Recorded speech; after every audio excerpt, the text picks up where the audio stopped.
Ralph had seen enough war to last 1,000 lifetimes. The veteran soldier had retired to the Outer Rim territories, seeking peace on a forgotten mining colony where the Galactic Council's eyes rarely wandered. His small prefab shelter sat nestled between rust-colored cliffs, far from civilization's chaos. He should have known peace wouldn't last. The distress beacon came through his old military comms array on a cold evening. 4 life signs, small and fading fast, coordinates placing them in the acidic marshlands 5 kilometers north. Ralph grabbed his rifle, old habits die hard, and his medical kit before heading out into the toxic fog. What he found wasn't what he expected. 4 dragonkin juveniles huddled together in a crashed escape pod, their scales dulled by fear and exhaustion. The eldest couldn't have been more than 12 in human years. Her emerald scales were cracked, revealing soft flesh beneath. The youngest, barely a hatchling, trembled with hypothermic shivers despite the species' natural resistance to temperature extremes. "Please," the eldest whispered in broken galactic common, her vertical pupils dilating in terror. "Mother will punish us. We ran. Shouldn't have run." Ralph had heard of the Draconis Imperialis, the dragon empire that ruled 3 sectors with an iron claw. Their matriarchal society was built on strength, dominance, and absolute obedience.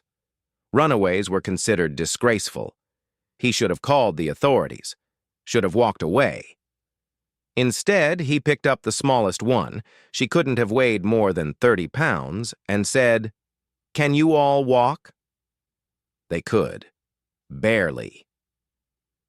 3 weeks passed in his shelter. Ralph learned their names. Vyra, the eldest and bravest, Saris and Talia, the identical twins with copper scales, and little Mira, who had barely spoken a word since her arrival. They were malnourished, traumatized, and terrified of their own shadows. "Our mother is Empress Kalira," Vyra explained one evening as Ralph prepared their meal, a protein-rich stew he'd adapted for their carnivorous biology. "She rules the Scorched Dominion. She expects perfection. We are her disappointments." Ralph had seen enough tyranny in his military days. He recognized the signs, the flinching at sudden movements, the apologizing for taking up space, the fear of making mistakes. These weren't just runaways, they were survivors. "You're safe here," he said simply, though he knew the words rang hollow. Nowhere was truly safe from an empress. Leona arrived during the 4th week. The young xenolinguist had been tracking unusual energy signatures in the area, remnants of the escape pod's quantum drive. She approached Ralph's shelter with academic curiosity and a plasma pistol set to stun, just in case.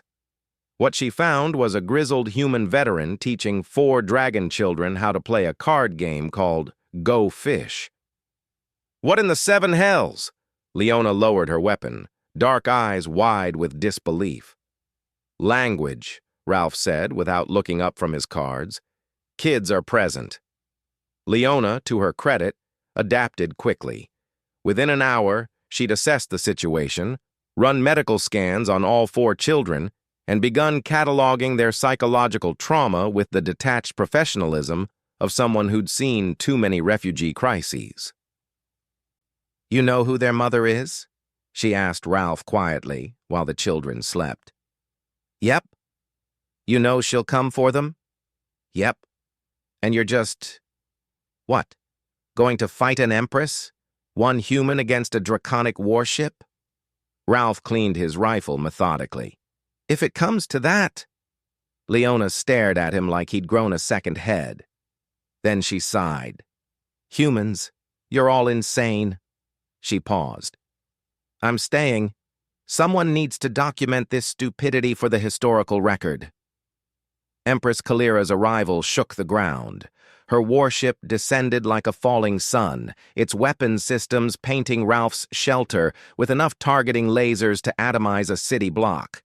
The boarding ramp lowered and she emerged, 15 feet of scaled muscle, ancient power, and barely contained fury. "Human," Her voice boomed across the settlement. "You dare harbor my daughters?" Ralph stepped out, unarmed except for his conviction. Behind him, Leona held the 4 children back, though Vyra struggled against her grip. "They're not property," Ralph said calmly. "They're people, and they asked for help." Kalira's laugh could have shattered glass. "You know nothing of our ways, mammal. They are mine. Their weakness shames our bloodline. They will return and face judgment, or I will reduce this pathetic colony to ash." "No." The simple word hung in the air like a challenge. Kalira's eyes blazed with nuclear fire. "You would die for these failures?" "I would," Ralph said. "Because someone should have stood up for them before now. Because they deserve better than living in fear. Because that's what humans do. We protect those who can't protect themselves, even if it's stupid."